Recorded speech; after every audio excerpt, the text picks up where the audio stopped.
STD11 Account Assignment Section, F Question to Solution.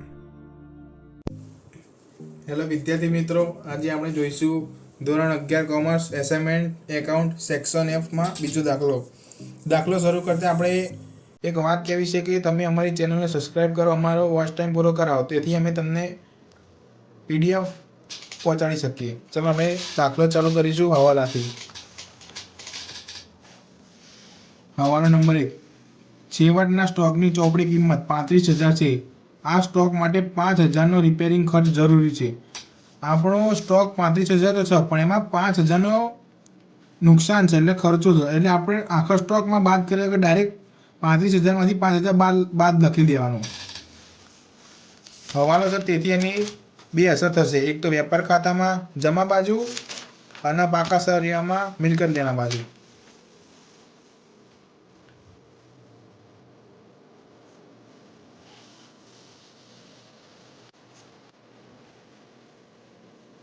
આપણે અહીંયા લખી દઈશું 35,000 માઇનસ 5,000. બીજી અસર થશે પાકા શેરમાં મિલકત લેણા બાજુ.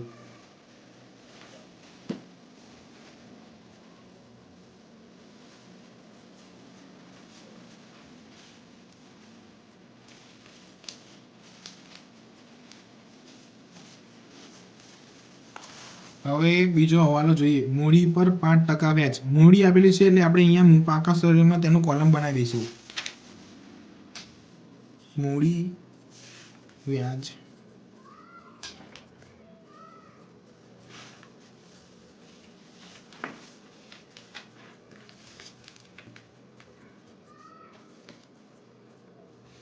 મૂડી કેટલી આપી છે? આપણું કાચા સરિયામાં મૂડી આપેલી છે. મૂડી હંમેશા જમા બાજુ હોય. આપણે જોઈશું આપણી મૂડી કેટલી છે? 45,000 છે. આપણે જોડે ઉપાડ બી લખી દઈએ એટલે આપણું એક અહીંયાનું પૂરું થઈ જાય. આપણો ઉપાડ છે 3,000. હવે શું કીધું છે? મૂડી પર 5% વ્યાજ ગણાવો. હવે 45,000ના 5% 2,250 રૂપિયા. હવાલો છે, તેથી એની બીજી અસર થાય. મૂડી આપણો ખર્ચ કહેવાય ધંધા માટે, તેથી નફા નુકસાનની ઉધાર બાજુ આવશે. મૂડી પર વ્યાજ 2,250 રૂપિયા. આપણો બીજો હવાલો બી પૂરો. હવે ત્રીજો હવાલો. મકાન પર 1/2 એટલે 2.5% અને ફર્નિચરના ફિક્સર પર 5% ઘસારો. મકાન અને ફર્નિચર ફિક્સર આપણી મિલકત કહેવાય. આપણે જોઈશું આપણે ફર્નિચર કેટલી છે.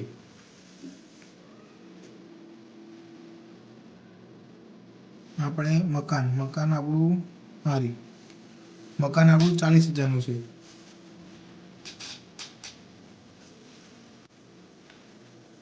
માઇનસ ઘસારો કેટલો? 2.5%.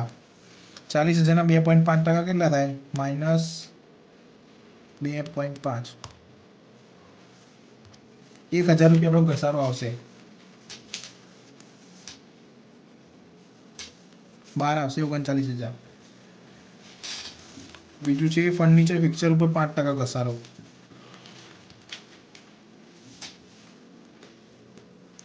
ફર્નિચર ફિક્સર છે આપણું 5,000 રૂપિયાનું. એમાં ઘસારો ગણવાનો છે 5,000. 5,000ના 5% એટલે કેટલા થાય? 250 રૂપિયા. 5,000માંથી 250 રૂપિયા માઇનસ કરો, 4,750. હવાલો છે, તેથી એની બે અસર ફરજિયાત કરવી. મકાનનો ઘસારો અને ફર્નિચર ફિક્સરનો ઘસારો આપણા માટે ખર્ચ કહેવાય, ઘસારો કહેવાય, એક ટાઈપનું નુકસાન કહેવાય. તેથી તે નફા નુકસાનની ઉધાર બાજુ આવશે. મકાન અને ફર્નિચર ફિક્સર. મકાનનો ઘસારો હતો 1,000 રૂપિયા અને ફર્નિચર ફિક્સરનો હતો 250 રૂપિયા. ટોટલ 1,250 રૂપિયા આપણો ઘસારો થશે. આપણે અહીંયા ટીક કરી દઈશું. ફર્નિચર ફિક્સર અને ધંધાના મકાન. તારીખ 31/3/24ના રોજ 20% સ્ટેશનરી સ્ટોક છે. સ્ટેશનરી સ્ટોક આપણી મિલકત કહેવાય. અને એમાં જોવા સ્ટેશનરી ખર્ચ આપણો સ્ટેશનરી ખર્ચ આપે છે 200 રૂપિયા. એટલે સ્ટેશનરી ખર્ચ તો પહેલાં આપણે લખી દઈશું 200 રૂપિયા. અંદર જ લખવાનું. એટલે જે 20 રૂપિયા આપે છે આપણો હજી વધ્યો છે, એટલે આપણો ખર્ચ ના ગણાય. એ આપણે એક જાતનો કહીએ તો આવતા વર્ષ માટે આપણે ચૂકવી દીધું એવું કહીએ. તેથી સ્ટેશનરી ખર્ચમાંથી 20 રૂપિયા માઇનસ થશે. અગાઉથી ચૂકવેલ સ્ટેશનરી ખર્ચ અથવા વધેલો સ્ટોક કહેવાય.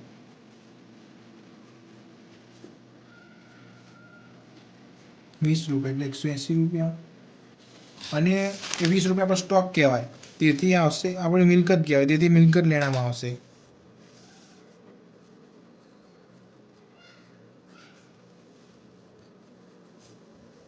₹20 આપણે આ હવાલો બી પૂરો થઈ ગયો. હવે ગાળખાત તરીકે 360 માંડી વાળો અને 5% ગાળખાત અનામત. ગાળખાત અને ગાળખાત અનામત એ દેવાદારોમાંથી માઇનસ થશે. હવે આપણે જોઈશું આપણું ગાળખાત અને દેવાદારો કેટલા, દેવાદારો અને લેણદારો કેટલા. આપણે દેવાદારો છે 30,360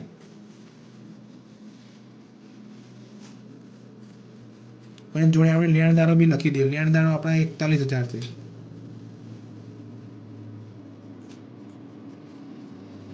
ભાઈ દેવાદારોમાંથી 360 માંડી વાળો ગાળખાત માંડી વાળો માઇનસ ગાળખાત હવાલાની એવું લખવું પડે અહીંયા. ગાળખાત હવાલાની 360 એટલે 30,000 વધ્યા. હવે એમાંથી 5% ગાળખાત અનામત. 30,000 ના 5% ₹1,500.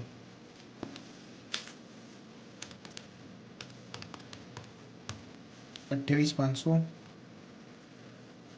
હવાલામાં આપે છે એટલે એની ફરજિયાત 2 અસર કરવી જ છે. એટલે આપણે અહીંયા કોષ્ટક લખી દઈશું. ગાળખાત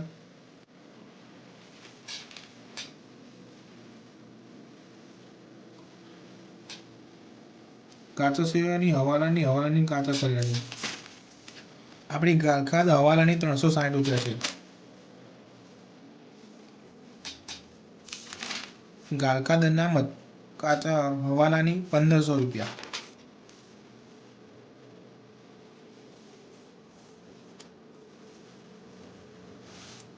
આપણું બધા હવાલા પૂરા. હવે આપણે અહીંયા કાચા શેરડામાં બધી વિગતો દર્શાવી દઈશું. ખરીદ વેચાણ. ખરીદ હંમેશા ઉધાર હોય, વેચાણ હંમેશા જમા હોય. ખરીદ આપ્યું છે 82,000, વેચાણ આપ્યું છે 1,20,500.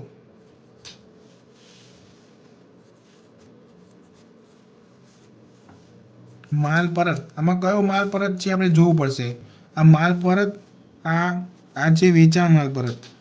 આ વેચાણ માલ પરત અને આ ખરીદ માલ પરત.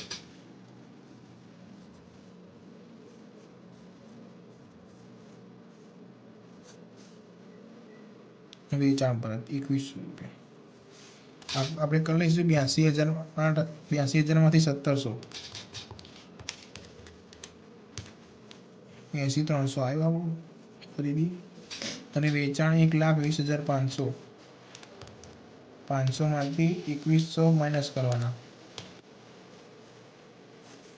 1,18,400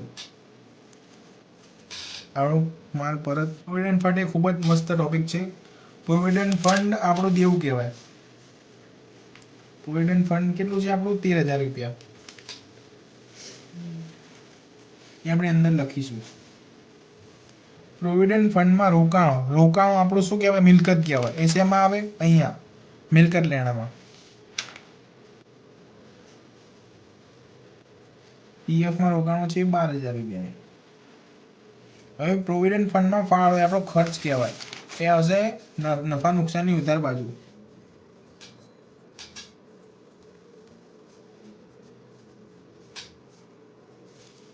આ સ્ટોક છે પણ કઈ તારીખનો? 1/4/23 એટલે શરૂઆતનો માલ સ્ટોક. શરૂઆતનો માલ સ્ટોક હંમેશા આવશે વેપાર ખાતાની ઉધાર બાજુએ.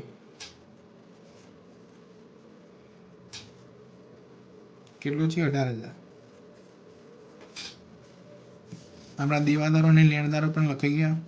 વટાવ આપણો આપેલો વટાવ અને મળેલ વટાવ અહીંયા છે 500. વટાવ અહીંયા આપશે નફા નુકસાનની.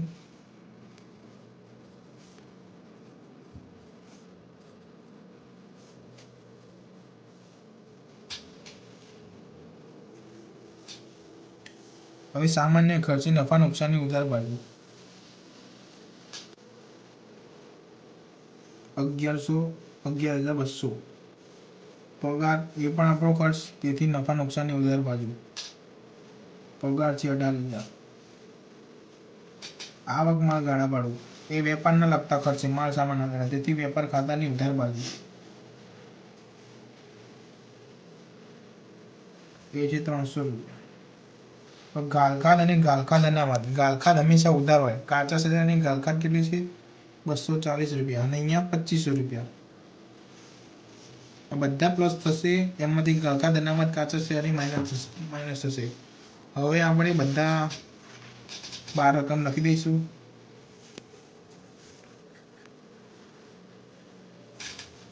હવે આપણે કરીશું ગણતરી. હંમેશા જે સાઈડ વધારે હોય તેની ગણતરી પહેલા કરવાની.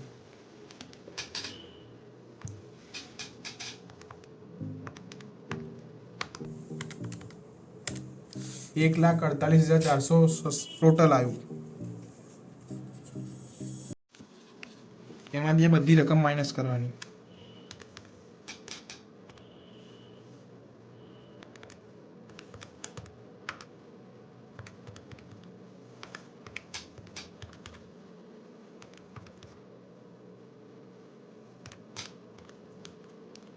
$49,800 આપણો કાચો નફો આવ્યો.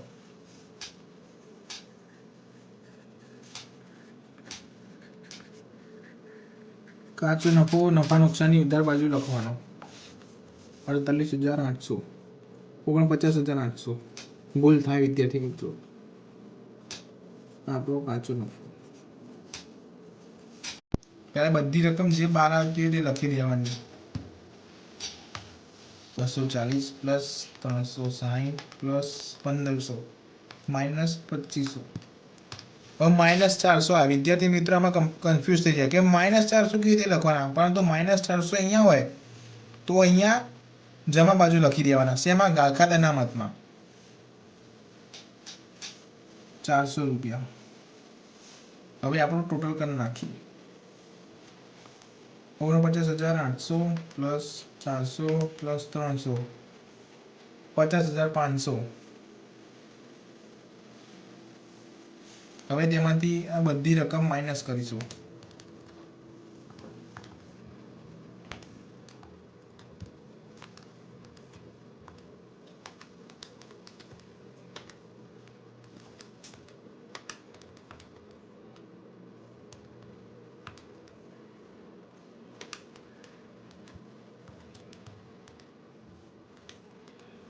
$16,020 આપણો ચોખ્ખો નફો આવ્યો.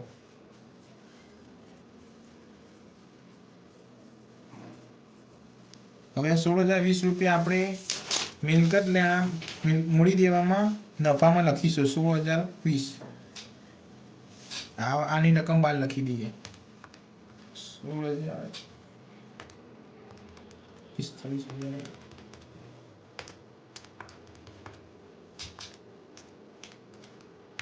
આપણે અહીં 60,270 આ લેણદારો બી બહાર લખી દેવાના.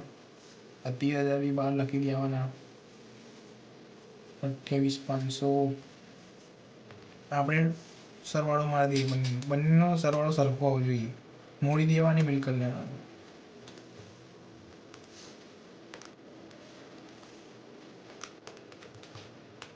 એક સાઈડ નો આવ્યો 1,14,270. હવે બીજી સાઈડ નો કરી જોઈએ.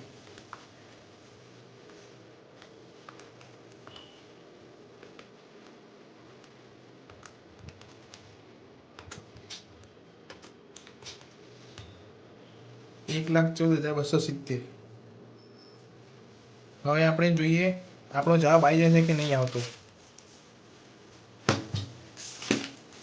આપણો કાચો નફો આવે છે 49,800. આપણો આવી ગયા છે 49,800 નો કાચો નફો. ચોખ્ખો નફો આવે છે 16,020 રૂપિયા. આપણો ચોખ્ખો પણ આવી ગયો છે 16,020 રૂપિયા. હવે આમાં છે પાકા સરવાળાનો સરવાળો 1,14,270. 1,14,270 એક સાઈડ, 1,14,270 બે સાઈડ. બંને સાઈડના સરવાળા આવી ગયા. આપણા 11 માર્ક અહીંયા પાક્કા થઈ જાય છે. વિદ્યાર્થી મિત્રો, આ દાખલામાં તમને કંઈ પણ ખબર ના પડી હોય તો વિડીયો રિવર્સ કરીને પાછળ જોઈ લેજો અને તમે આનો એકવાર દાખલો જોઈ લેજો. આપણું વેપાર ખાતું, આપણું નફા નુકસાન ખાતું, આપણું પાકું સરવૈયું.